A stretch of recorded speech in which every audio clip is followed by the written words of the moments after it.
Au nom de Jésus-Christ. Les esprits impuits sont chassés, les démons sont chassés, les œuvres de l'enfer sont chassées dans le nom de Jésus. Au nom de Jésus. Et j'invoque et j'appelle la grâce de Dieu dans ta vie. Amen. Que le Saint-Esprit vienne te remplir et qu'il ne donne aucune place à ces démons-là en toi. Cet esprit remplit ta fille. Lève la main là où tu es et reçois, parce que c'est le Saint-Esprit a les bonnes dispositions. Le Saint-Esprit a la bonne attitude. Le Saint-Esprit, tu fais chasser l'esprit de la colère. Tu enlèves, parce qu'il y a certaines, vous ne pouvez pas marier parce qu'il y a des démons de colère. Chaque fois tu te mets en colère et tu t'irrites et tu chasses les hommes que Dieu t'envoie, ou un homme, tu chasses la femme que Dieu t'envoie par tes colères, par l'irritation. Ce n'est pas tes colères, c'est celle de l'esprit. Il part et tu es rempli du Saint-Esprit avec le fruit du Saint-Esprit. Lève la main et reçois l'Esprit du Seigneur. Reçois l'Esprit du Seigneur.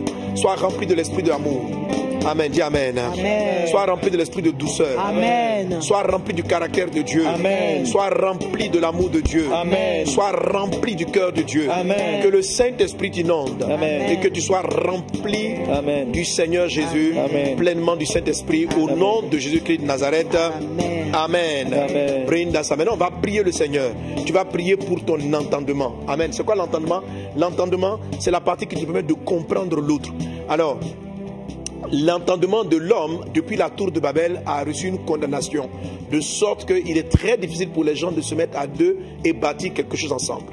L'humanité s'était retrouvée au niveau de la tour de Babel. L'humanité était là, dirigée par un certain Nimrod pour construire cette tour. Et parce qu'ils pouvaient travailler deux à deux, se mettre main à main et bâtir et se mettre deux à deux, l'homme, au lieu de mettre Dieu au milieu, l'a enlevé et s'est uni pour aller à l'encontre de Dieu, contre les lois et les principes que Dieu avait donnés. Dieu avait dit, vous allez vous disperser sur la terre. Les gens de Babel disent non, eux ils veulent rester dans un même endroit, ils ne veulent pas se disperser. Ils avaient un cœur et Dieu a dit, c'est son nom qui doit être élevé. Et ils ont dit, nous voulons avoir un grand nom. Ils voulaient élever leur propre nom. Mais leur façon de procéder, le Seigneur lui-même a reconnu que si rien n'était fait, ces hommes-là auraient atteint leur objectif.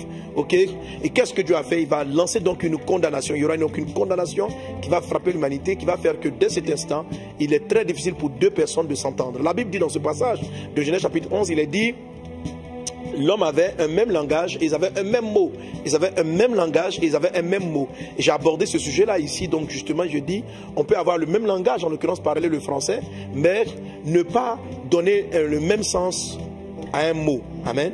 Voilà. Quelqu'un peut entendre dans une question une agression. Quelqu'un peut entendre, souvent, il y a beaucoup de personnes qui n'ont pas reçu d'amour. Je me souviens d'une dame que j'encadrais, d'une jeune fille que j'encadrais à l'époque. Et puis,